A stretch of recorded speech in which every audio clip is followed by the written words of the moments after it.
Shalom, selamat malam sahabat Lentera Malam dimanapun kita berada pada saat ini. Kita bersyukur kepada Tuhan oleh karena kasih dan pertolongan Tuhan.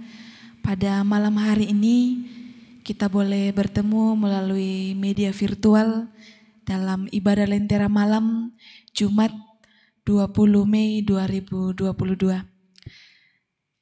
Bapak Ibu Saudara-saudara, mari kita tenangkan hati dan pikiran kita untuk masuk dalam ibadah saat ini. Dan kita juga bersyukur pada malam hari ini kita bersama dengan Ibu Penatua Bu Danita Hartanto yang akan memimpin kita dalam ibadah saat ini dengan tema jaminan yang dimiliki, diketahui dan dihidupi. Selamat malam Ibu. Ya, apa kabar Bu? Ya, puji Tuhan, luar biasa berkat Tuhan dalam kehidupan kita semua. Dan kita juga bersyukur pada malam hari ini kita bersama dengan PPGT yang akan mengiringi kita dan memimpin kita dalam pujian pada malam hari ini. Selamat malam teman-teman. Selamat malam. Apa kabar? Puji Tuhan baik. Ya, kita bersyukur juga berkat Tuhan boleh terus mengalir dalam setiap kehidupan kita. Mari Bapak Ibu Saudara-saudara, kita tenangkan hati dan pikiran kita. Namun sebelum itu kami mengingatkan kepada Bapak Ibu Saudara-saudara semua, bagi yang rindu untuk didoakan melalui ibadah pada saat ini, boleh mengirimkan pokok doanya melalui hotline Solidio Rantepao di 0822 1913. Dan pada saat ini kita akan mendengarkan pujian Dengar Dia Panggil Nama Saya.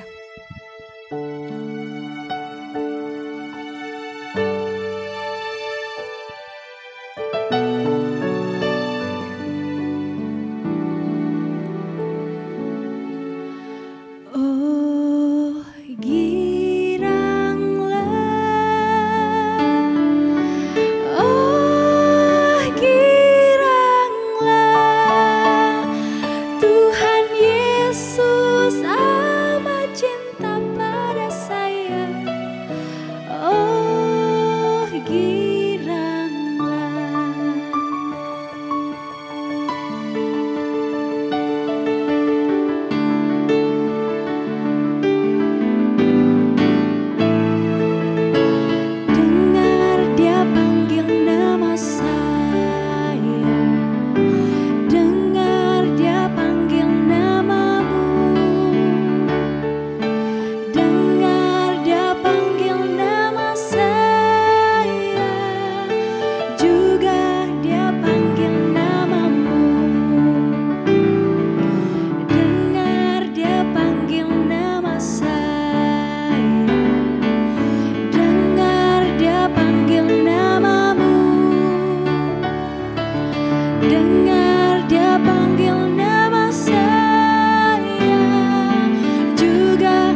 Mendengar pujian, betapa Tuhan mencintai kita. Tentu hati kita sangat bergirang. Terima kasih Ike, boleh menyanyikan buat kita semua, sahabat Lentera Malam yang tentu menanti-nantikan kehadiran Lentera Malam. Shalom, selamat malam. Senang sekali kita boleh berjumpa kembali, kesempatan yang Tuhan berikan ini sungguh indah. Pada hari ini Jumat 19 Mei 2022. Dari pelataran Gedung Gereja Jemaat Rantai Pau, kita akan bersama membaca dan merenungkan firman Tuhan. Sebelum kita membaca dan merenungkan, mari kita mohon tuntunan Roh Kudus, kita berdoa. Ya Allah yang maha besar, maha agung, maha mulia, kudus, kuduslah Engkau ya Tuhan. Terpuji Engkau dalam hadirat-Mu yang sangat tidak terbatas. Kami yang terbatas menghampiri-Mu Tuhan dalam gentar, takut dan hormat. Kami bersyukur punya Allah seperti Engkau, Engkau yang mau mendekat dan menjadi sahabat bagi kami. Pada malam hari ini dalam perjumpaan kami di Lentera Malam, kami akan membaca dan merenungkan firman-Mu. Dalam keterbatasan kami mohon tuntunan Roh Kudus. Hanya dalam nama Tuhan Yesus yang telah menebus dan mengampuni dosa kami datang berdoa. Amin. Bapak Ibu, saudara-saudara yang dikasihi Tuhan, kita akan bersama membaca firman Tuhan dari Matius pasal 13 ayat 44 sampai 46. Matius pasal 13 ayat 44 sampai 46. Perumpamaan tentang harta terpendam dan mutiara yang berharga. Hal kerajaan sorga itu seumpama harta yang terpendam di ladang yang ditemukan orang lalu dipendamkannya lagi. Oleh sebab sukacitanya pergilah ia menjual seluruh miliknya lalu membeli ladang itu. Demikian pula hal kerajaan sorga itu seumpama seorang pedagang yang mencari mutiara yang indah. Setelah ditemukannya mutiara yang sangat berharga, ia pun pergi menjual seluruh miliknya lalu membeli mutiara itu. Amin. Firman Tuhan yang berbahagia ialah setiap kita yang selalu merindukan firman Tuhan, menjadi pelita di jalan kehidupannya dan juga menjadikannya milik pusaka yang berharga dan berjuang untuk menjadi pelaku-pelaku firman. Bapak Ibu saudara-saudaraku yang sungguh diberkati Tuhan, kita akan merenungkan satu tema dari nats kita pada malam hari ini, yaitu jaminan yang dimiliki, diketahui, dan dihidupi. Sebelum kita merenungkan nats kita, mari kita menyimak tentang tema ini. Sesungguhnya apa makna yang tersirat dalam kata jaminan pada tema kita kali ini? Apakah sama dengan benda-benda yang kita titipkan di pegadaian sebagai penjamin pembayar hutang kita? Apakah sama dengan jaminan yang diberikan perusahaan asuransi bagi jiwa kita bila tiba-tiba kita meninggal sebelum melunasi pinjaman atau tabungan dalam target tertentu? Dua hal yang disebut tadi rupanya sifatnya sementara. Kalau ada yang tak terduga terjadi, peperangan misalkan seperti di Ukraina, atau bencana alam yang bisa menghancurkan satu tempat tertentu sehingga dua perusahaan ini kemudian hancur, maka itu semua juga akan musnah. Sedangkan jaminan yang dimaksud pada tema kita adalah jaminan keselamatan dalam Yesus Kristus. Saya ingin mengajak kita belajar tentang fakta kebenaran firman Tuhan yang kita ketahui. Sebenarnya ada banyak dalam Alkitab, namun kita akan belajar 4 saja. Tentang jaminan keselamatan itu sebelum kita memahami nats dari Matius 13 ayat 44 sampai 46 yang kita baca tadi. Baik, yang pertama dari Yohanes pasal 10 ayat 28 sampai 30. Dan aku memberikan hidup yang kekal kepada mereka, dan mereka pasti tidak akan binasa sampai selama-lamanya, dan seorang pun tidak akan merebut mereka dari tanganku. Bapakku yang memberikan mereka kepadaku lebih besar daripada siapapun, dan seorang pun tidak dapat merebut mereka dari tangan Bapa. Aku dan Bapa adalah satu. Ini adalah satu nats yang menjelaskan dan menegaskan bahwa penjamin keselamatan kekal kita hanya satu dan satu-satunya, yaitu Yesus sendiri. Yesus yang mengatakan, aku memberikan hidup yang kekal kepada mereka. Akibatnya ada dua. Yaitu yang pertama, mereka pasti tidak akan binasa sampai selama-lamanya. Tidak ada kata mudah-mudahan, insya Allah, atau semoga. Tapi di sini dikatakan mereka pasti tidak akan binasa sampai selama-lamanya. Itu satu jaminan yang luar biasa. Jangka waktunya juga bukan setahun, 2 tahun, 80 tahun, 100 tahun seperti umur manusia. Tapi dikatakan selama-lamanya. Itu jaminan yang pertama Yesus mengatakan. Akibat dari mereka, Yesus memberikan hidup yang kekal kepada mereka. Lalu yang kedua, dan seorang pun tidak akan merebut mereka dari tanganku. Yesus sendiri mengatakan itu. Tidak ada seorang pun yang akan merebut mereka dari tangan Yesus. Lalu seolah-olah tidak cukup, Yesus masih mengatakan, Bapakku yang memberikan mereka kepadaku lebih besar daripada siapapun. Saudaraku, tidak ada yang lebih besar dari Allah. Allah yang menciptakan langit dan bumi dan sekalian isinya yang tadinya kosong. Allah yang menggerakkannya, memeliharanya ribuan tahun sampai hari ini. Allah yang tidak ada bandingannya. Kalau kita menghitung bintang terhitung sekarang sampai 400 miliar. Bahkan di tahun 2016 satu fakta mengatakan bahwa bintang tak terhitung seperti pasir di laut. Luar biasa. Padahal matahari adalah satu dari bintang itu. Allah yang menciptakan dan memelihara itu semua beribu-ribu tahun. Allah yang tidak ada bandingnya, dikatakan Yesus, Bapakku yang memberikan mereka kepadaku lebih besar dari siapapun, jelas. Tidak ada tandingan dari Allah. Dan kemudian akibat yang ketiga, dia mengatakan tidak seorang pun dapat merebut mereka dari tangan Bapakku. Wow, luar biasa. Yang mengatakan itu bukan Jokowi, bukan petinggi dunia yang sekarang menyerbu Ukraina, orang-orang Rusia. Tidak, bukan yang punya nuklir, tapi yang punya dunia ini. Bukan hanya bumi, tapi yang punya semesta raya. Dia yang mengatakan itu. Jadi untuk fakta kebenaran firman Tuhan yang pertama ini kita boleh meyakini. Punya kepastian keselamatan kekal. Karena yang mengatakan, yang menjamin adalah Yesus sendiri, Allah sendiri. Lalu masih belum cukup, ada bagian yang kedua. Dalam Yohanes pasal 1 ayat 10 sampai 13 dikatakan begini. Ia telah ada di dalam dunia dan dunia dijadikan olehnya, tetapi dunia tidak mengenalnya. Ia datang kepada milik kepunyaannya, tetapi orang-orang kepunyaannya itu tidak menerimanya. Tetapi semua orang yang menerimanya, diberinya kuasa supaya apa? Menjadi anak-anak Allah. Ini akibat yang keempat, tadi sudah 3 ya. Tadi pasti tidak akan binasa, tidak akan ada orang yang merebut dari Yesus, dan tidak ada yang dapat merebut dari Bapa. Ini yang keempat. Diberi kuasa menjadi anak-anak Allah. Wow. Kalau anaknya pejabat tinggi atau presidensi masih bisa kita pikirkan. Anak Allah. Allah yang menciptakan langit, bumi dan sekalian isinya, Allah yang tidak terbatas. Allah yang mau menempatkan dirinya seperti Bapa, dekat. Sangat dekat dengan kita. Kita menjadi anak-anaknya. Ini sesuatu yang istimewa yang tidak ada duanya. Hanya di dalam Yesus terjadi seperti ini. Semua orang yang menerimanya dan yang percaya dalam namanya. Di ayat 12. Dan ayat 13 menegaskan orang-orang yang diperanakkan bukan dari darah atau dari daging. Karena di dalam percakapan di Yohanes 3, seorang pakar teologi bertanya apakah lahir kembali ke rahim ibu ya, Nikodemus. Jadi perlu dijelaskan, ditegaskan di ayat 13. Orang-orang yang diperanakkan bukan dari darah atau dari daging. Bukan pula secara jasmani oleh keinginan seorang laki-laki, melainkan dari Allah.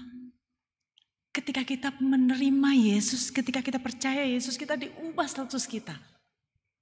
Menjadi anak Allah. Wow, itu jaminan yang keempat. Lalu fakta kebenaran firman Tuhan yang ketiga, yaitu dari Yohanes 5 ayat 24. Aku berkata kepadamu, sesungguhnya barang siapa mendengar perkataanku dan percaya kepada Dia yang mengutus aku. Akibatnya apa? Ada 3. Tadi sudah 4 ya. Berarti yang kelima, 6, 7. Mempunyai hidup yang kekal. Yang kelima. Yang keenam, tidak turut dihukum. Dan yang ketujuh, sebab ia sudah pindah dari dalam maut kepada hidup. Wow.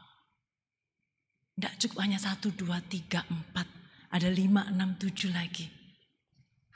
Yaitu memiliki hidup yang kekal, tidak turut dihukum. Kenapa memiliki hidup yang kekal?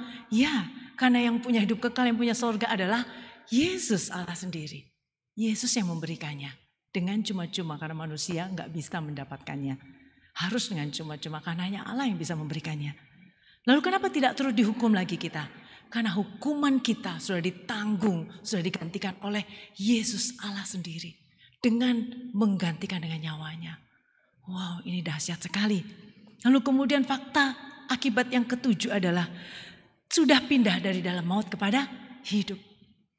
Inilah keajaiban dari orang-orang percaya Yesus. Ada 7 jaminan yang Tuhan berikan dan masih banyak lagi. Saudara-saudaraku dikasih Tuhan. Melalui jaminan yang kokoh teguh ini, kita tidak akan lagi terombang-ambing oleh pengajaran atau kepercayaan-kepercayaan yang lain. Kita tidak akan lagi goyah. Kita tidak akan mengambang atau berubah-ubah posisi. Kita tidak akan berpindah-pindah dari maut ke hidup, lalu ke maut lagi, ke hidup lagi. Enggak begitu ya. Kalau berbuat dosa ke maut lagi, lalu kok buat benar ke hidup lagi. Enggak. Kita pasti sudah lepas dari maut kepada hidup. Kita juga tidak akan bolak-balik diangkat menjadi anak Allah, lalu dicopot statusnya dari anak Allah kalau keadaan-keadaan tertentu, lalu diangkat lagi menjadi Allah. Enggak. Menjadi anak Allah itu menjadi status yang pasti. Yang mengatakan adalah Yesus sendiri. Dari Yohanes pasal 1 ayat 10 sampai 13 tadi, khususnya ayat 12. Dan yang kelima 6-7 tadi Yohanes pasal 5 ayat 24. Berikutnya fakta kebenaran firman Tuhan yang keempat dari 1 Yohanes 5 ayat 9. Saya bacakan buat kita semua. Kita menerima kesaksian manusia tetapi kesaksian Allah lebih kuat. Sebab demikianlah kesaksian yang diberikan Allah tentang anaknya. Barang siapa percaya kepada anak Allah, ia mempunyai kesaksian itu di dalam dirinya. Barang siapa tidak percaya kepada Allah, ia membuat dia menjadi pendusta karena ia tidak percaya akan kesaksian yang diberikan Allah tentang anaknya. Dan inilah kesaksian itu. Allah telah mengaruniakan hidup yang kekal kepada kita. Dan hidup itu ada di dalam anaknya. Barang siapa memiliki anak, ia memiliki hidup. Barang siapa tidak memiliki anak, ia tidak memiliki hidup. Dan ini intinya ayat 13. Semuanya itu kutuliskan kepada kamu. Ini yang nulis Yohanes ya. Supaya kamu yang percaya kepada nama anak Allah tahu apa? Ini akibat yang ke-8 tadi sudah 7 ya. Bahwa kamu memiliki hidup yang kekal. Ditegaskan kamu memiliki hidup yang kekal. Jadi kalau kita menerima Yesus itu satu paket. Seperti kalau kita terima gelas, kita terima juga isinya yaitu kita minum. Kalau kita terima Yesus kita pasti terima hidup yang kekal. Supaya kamu tahu, waktu itu Yohanes menulis surat itu kepada umat yang menerima surat. Karena mereka mungkin masih ragu ya. Apakah saya punya hidup yang kekal atau enggak. Jadi ini penegasan jaminan yang ke-8. Dan masih banyak lagi jaminan yang lain. Bapak Ibu Saudara yang dikasih Tuhan. Pemahaman dan kesadaran yang menetap bahwa kita sudah punya jaminan keselamatan dalam Yesus. Akan membawa perbedaan besar dalam cara kita menjalani hidup. Kita tidak lagi akan dicemaskan dengan keharusan menumpuk kesalehan agar bisa menerima keselamatan. Segala usaha dan pencarian untuk mendapatkan kepastian jaminan keselamatan harus diakhiri dan diganti dengan penyerahan total kepada Tuhan. Maka ketika kita berserah, maka kita akan merasa aman di dalam Tuhan. Kita akan merasakan rasa aman yang melingkupi hati dan pikiran kita. Dan citra diri kita sebagai anak Allah akan menjadi inspirasi untuk setiap nilai hidup dan perilaku kita sehari-hari. Dalam segala kondisi kita dapat berkata, aku adalah anak Allah karena aku sudah mendapatkan jaminan keselamatan. Karena aku percaya kepada Yesus. Sehingga ketika kita menghadapi tantangan apapun, orang muda yang masih jomblo cari teman hidup, yang masih berjuang untuk mendapatkan cita-cita, yang masih berjuang untuk mendapatkan pekerjaan, mereka yang dalam kelemahan tubuh, mereka yang sedang kondisi keuangan krisis, mereka yang sedang menghadapi masalah-masalah keluarga, krisis-krisis menghadapi anak-anak di zaman modern seperti ini. Mereka akan mengatakan, kalau jaminan keselamatan saja, kalau keselamatan aja dijamin oleh Yesus, apalagi hidup saya sementara yang cuma 80-100 tahun. Tentu dia sanggup. Yang dibutuhkan hanya satu, percaya kepada dia. Saudara-saudaraku yang dikasih Tuhan, keempat fakta kebenaran firman Tuhan tersebut sangat bermanfaat bagi kita untuk menghadapi keadaan yang dipakai iblis untuk menggoyahkan keyakinan kita, pada anugerah keselamatan.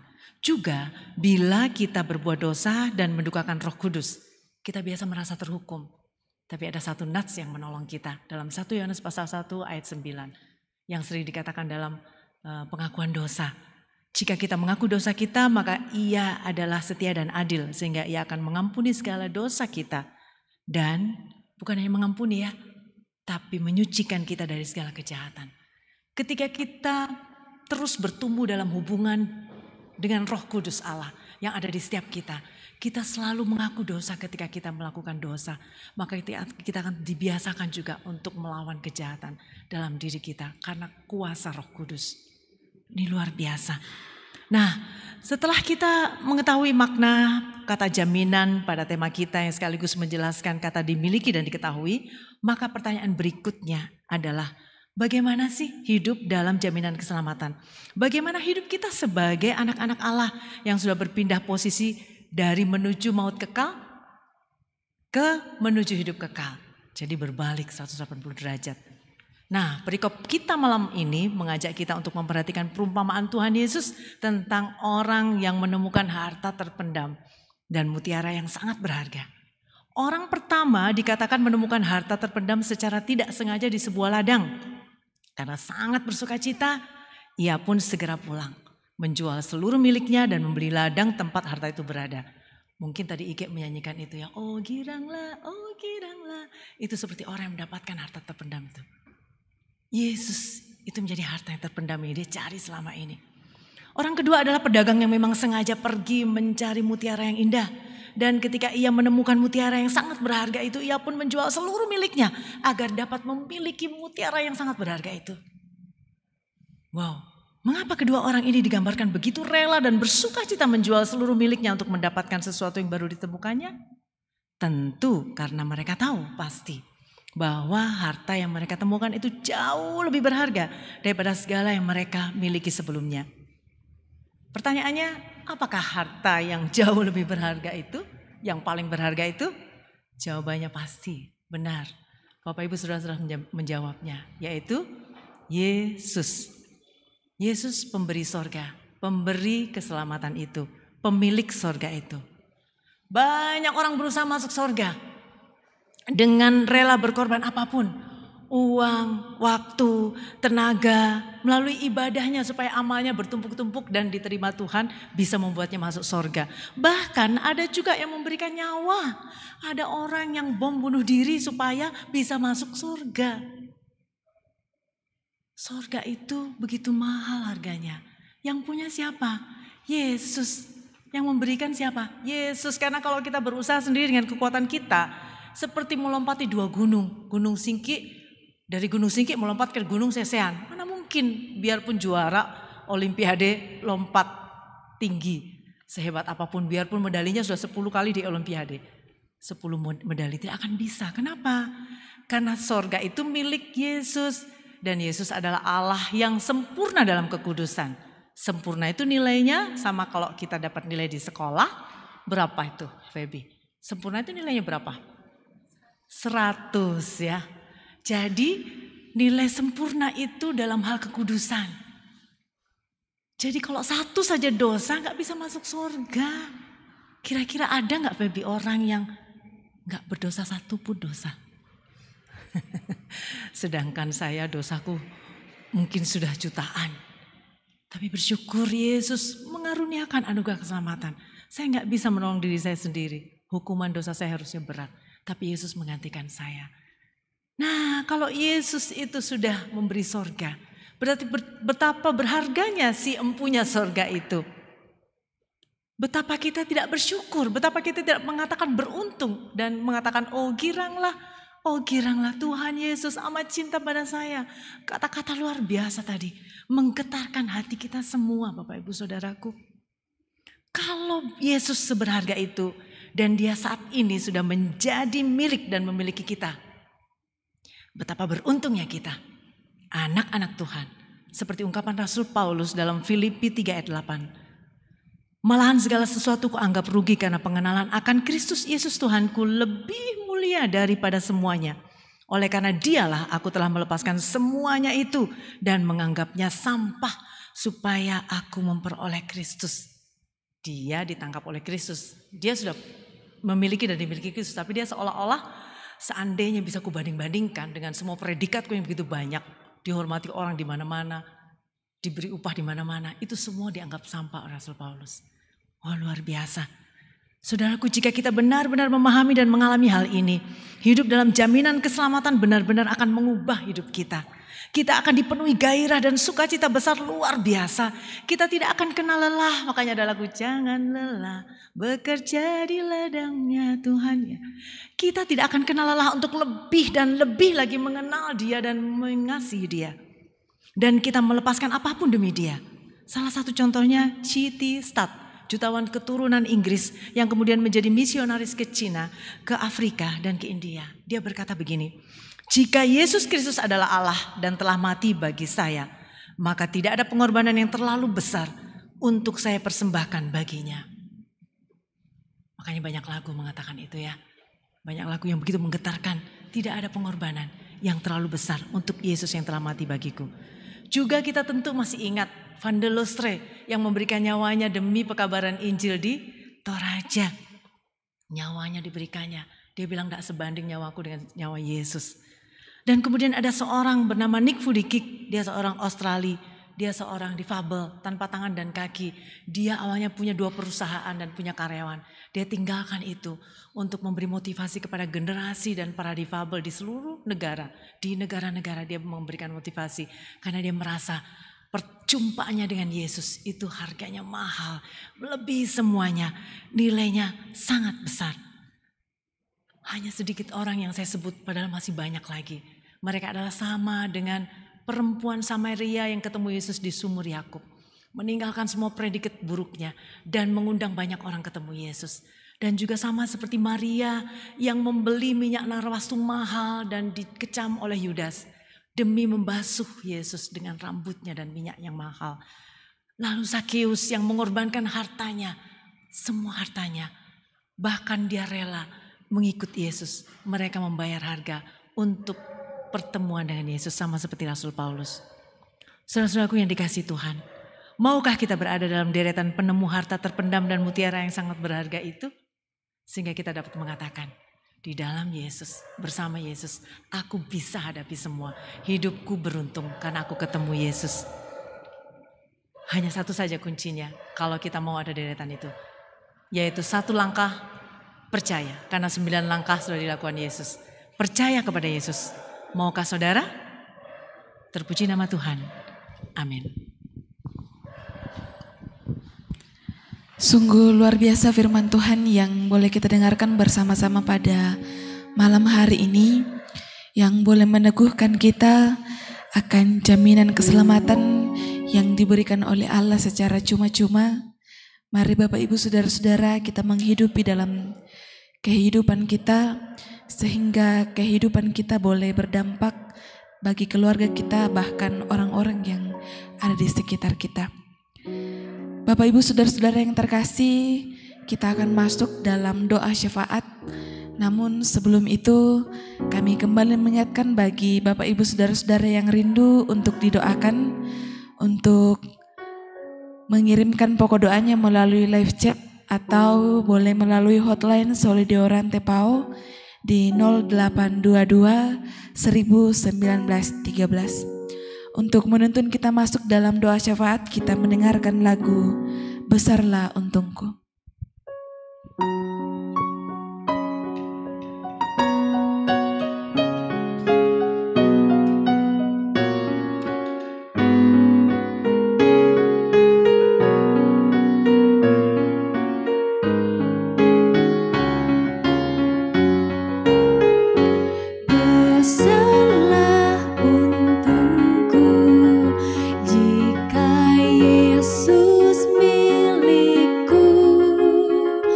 Bersama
Ya, kita adalah orang-orang beruntung, jadi layaklah kita bersuka cita, baik dalam suka maupun dalam duka.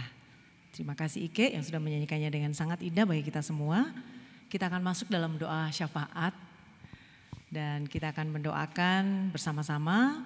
Bapak Ibu mendoakan di rumah yang dalam hati dan saya akan menyuarakannya. Kita semua dukung dalam doa. Yang sakit yaitu Saudari Ella Lebang yang dirawat di rumah, juga Bapak Pendeta Yunus Palilu dirawat di Rumah Sakit Elim. Bapak Pendeta Albatros Palilu sedang pemulihan di Makassar. Juga anak kekasih Erik Pairunan dirawat di Rumah Sakit Elim. Lalu Ibu Rama atau Nen Ereksi dirawat di rumah. Bapak Frederick Pairi juga dirawat di rumah. Dan Bapak Benyamin Sampe. Dan mungkin masih banyak yang tidak kita sebutkan. Tuhan Maha Tahu. Kita juga doakan bersama. Dan ada yang juga kita akan doakan secara khusus yaitu keluarga Rian dan Ina dalam pekerjaan dan kehidupan rumah tangga. Bersyukur bahwa hari ini adalah hari ulang tahun pernikahan mereka yang kelima. Lalu kemudian orang tua dari Delviana Meliana yang akan mengikuti tes PPG besok. Lalu ada Bapak Edi Ningsi bersama anak Kiki, Taufik, Koko Nina beserta cucu Sarah dan Salva.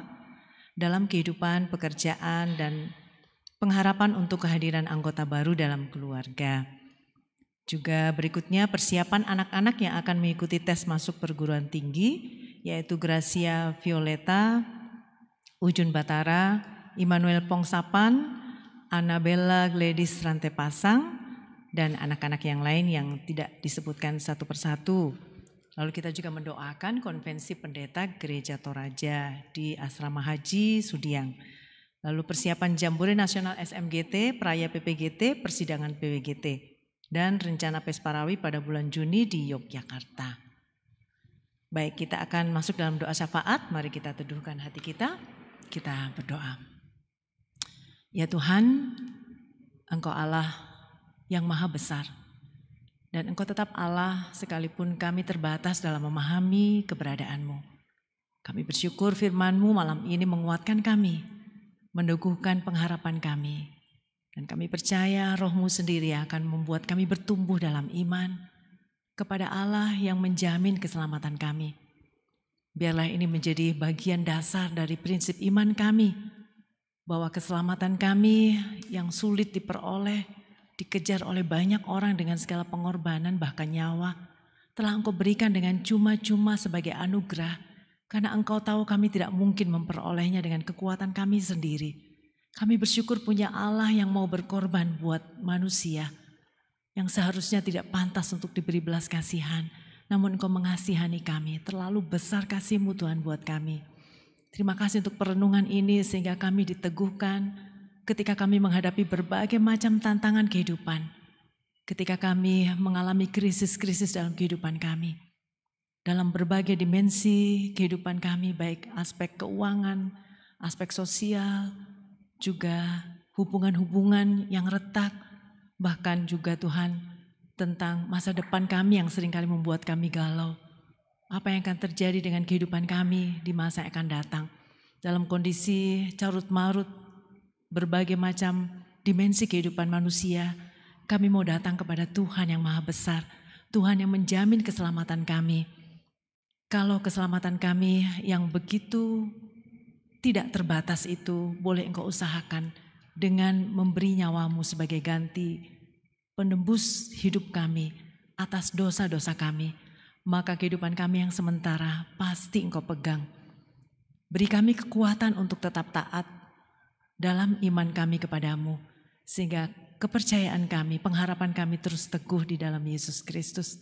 Terima kasih ya Tuhan, kami tidak mampu bertahan dan setia tanpa pertolongan Roh-Mu sendiri di dalam setiap kami. Saat ini kami menyerahkan saudara-saudara kami yang telah kami sebut namanya di hadapan-Mu. Engkau mengenal mereka satu persatu, terutama yang dalam kelemahan tubuh. Tuhan hadir dan Tuhan lawat.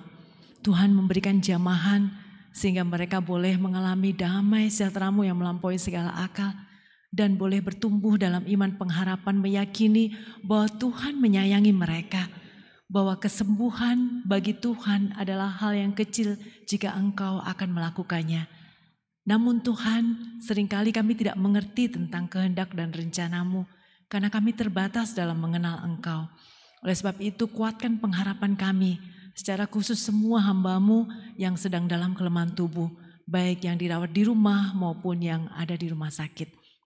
Bapa yang penuh kasih, kami saat ini juga bersatu hati, menyerahkan kerinduan-kerinduan yang telah diungkapkan dalam susunan doa yang telah ada dan juga yang telah Engkau kenal. Biarlah Tuhan semua kerinduan dari hamba-hamba-Mu, saudara-saudara kekasih kami dalam kehidupan rumah tangga, dalam kehidupan bersama, dalam kehidupan pelayanan, dalam kehidupan berjemaat, dan juga dalam kehidupan bekerja mereka. Semuanya ada dalam pengenalan dan di bawah otoritas Tuhan. Sebab Engkau yang menciptakan kami semua dan Engkau menjadi gembala bagi kami seperti terhadap domba-domba-Mu. Engkau membimbing kami dan Engkau memberikan suara-Mu untuk didengar oleh kami semua. Terima kasih ya Tuhan, biarlah semua kerinduan yang telah ada ini Engkau mendengarnya dan Engkau akan memberikan semua kebutuhan kami tepat pada saatnya seperti yang Kau kehendaki. Namun biarlah bukan kehendak kami yang jadi, melainkan hanya kehendak-Mu saja. Ada banyak hal yang tidak kami ketahui tentang masa depan kami, tentang diri kami sendiri bahkan, namun Engkau mengetahuinya. Kiranya kerinduan untuk kehadiran anggota baru dalam keluarga, di beberapa keluarga, Tuhan Engkau menyambutnya dan Engkau mendengarnya. Kiranya Tuhan mengaruniakan ketenangan dan juga kesabaran dalam menantikan segala yang dirindukan oleh hamba-hamba-Mu yang telah mengungkapkan dalam deretan doa yang mereka sampaikan di tayangan Lentera malam ini. Juga rasa syukur karena pertambahan usia untuk pernikahan dan juga rasa syukur dan sukacita untuk berkat-berkat-Mu yang tak terhitung banyaknya di tengah-tengah keluarga. Kiranya Tuhan memberkati, Tuhan menerima semua.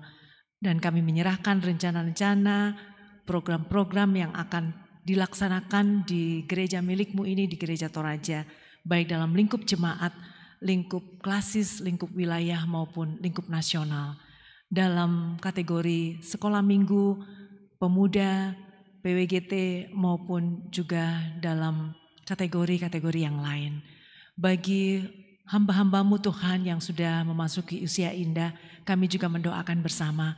Kiranya Tuhan memberkati masa-masa di mana mereka melewati dan mensyukuri usia yang terus Engkau tambahkan bagi mereka. Biarlah di masa-masa tua mereka tidak kehilangan kehormatan karena mereka juga terus hidup takut dan hormat akan Engkau. Mengasihi Tuhan lebih dan lebih lagi. Terima kasih Tuhan, kami juga bersyukur untuk semua kru Lentera Malam yang boleh terlibat dan berperan pada malam hari ini. Engkau berkati host, Engkau berkati juga penyanyi, pianis dan juga multimedia, bahkan juga majelis gereja yang mendampingi. Tuhan biarlah tayangan Lentera Malam ini boleh tetap Engkau topang dan biarlah kami melakukan semua ini dalam takut dan hormat akan Tuhan dan untuk kemuliaan nama Tuhan.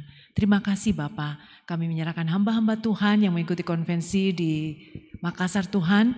Kau berkati juga hamba-hamba Tuhan yang tinggal di Toraja dan di tempat-tempat pelayanan di mana saja. Engkau berkati kehidupan mereka, Engkau berkati pelayanan mereka, Engkau berkati keluarga mereka. Yang sakit Tuhan berikanlah kesembuhan, yang berduka Tuhan hiburkan. Kami juga berdoa untuk bangsa dan negara kami rindu Tuhan terus terlibat untuk keadaan bangsa kami yang terus bergiat, yang terus bangkit pasca pandemi COVID. Biarlah semua aspek kehidupan yang tadinya lemah boleh bangkit kembali dan Tuhan boleh memberkati para pemimpin kami, memberikan hikmat dan kekuatan kepada mereka dan juga rasa takut dan hormat akan Engkau. Terima kasih Tuhan. Inilah doa kami, syukur kami, permohonan kami yang kami bawa dan kami alaskan hanya dalam satu nama, Yesus Kristus Tuhan kami yang selalu mengajar kami berdoa bersama-sama demikian. Bapa kami yang di sorga, dikuduskanlah namamu, datanglah kerajaan-Mu, jadilah kehendak-Mu di bumi seperti di sorga. Berikanlah kami pada hari ini makanan kami yang secukupnya, dan ampunilah kami akan kesalahan kami, seperti kami juga mengampuni orang yang bersalah kepada kami. Dan janganlah membawa kami ke dalam pencobaan, tetapi lepaskanlah kami daripada yang jahat, karena Engkau yang punya kerajaan dan kuasa dan kemuliaan sampai selama-lamanya. Amin. Demikianlah ibadah kita pada malam hari ini. Kami mengucapkan terima kasih kepada pelayan Tuhan yang boleh memimpin kita dalam ibadah Lentera pada saat ini. Dan juga terima kasih kepada teman-teman PPGT yang boleh memimpin kita dalam pujian. Dan kepada segenap tim multimedia yang memfasilitasi ibadah kita pada malam hari ini. Dan saat ini kami juga akan menyapa teman-teman yang ada dalam kolom komentar. Ada Julise Napi Tupulu, Alexander Payung, Dina Parapak, Delviani Meliana Balik, Mudaril, Saktinus, Freddy Balapadang, Natalia Datu Liling, Hendrik Lebang, Edi Ningsi, Ludia Sampe, Yuli Tandilakbi, Herman Palangan, Franz Mari, Adolfina Pasang, Damari Serangan, Stepanus Sape, Martina Sampe Kombang, David Lino, Helena, Prawiro Hartanto, Yudi Antang, dan Benyamin Wolo. Kami ucapkan terima kasih untuk kita semua yang boleh tetap setia sampai pada selesainya ibadah Lentera malam pada saat ini. Dan untuk mengakhiri ibadah kita pada saat ini, kita mendengarkan pujian Sampai Akhir Hidupku.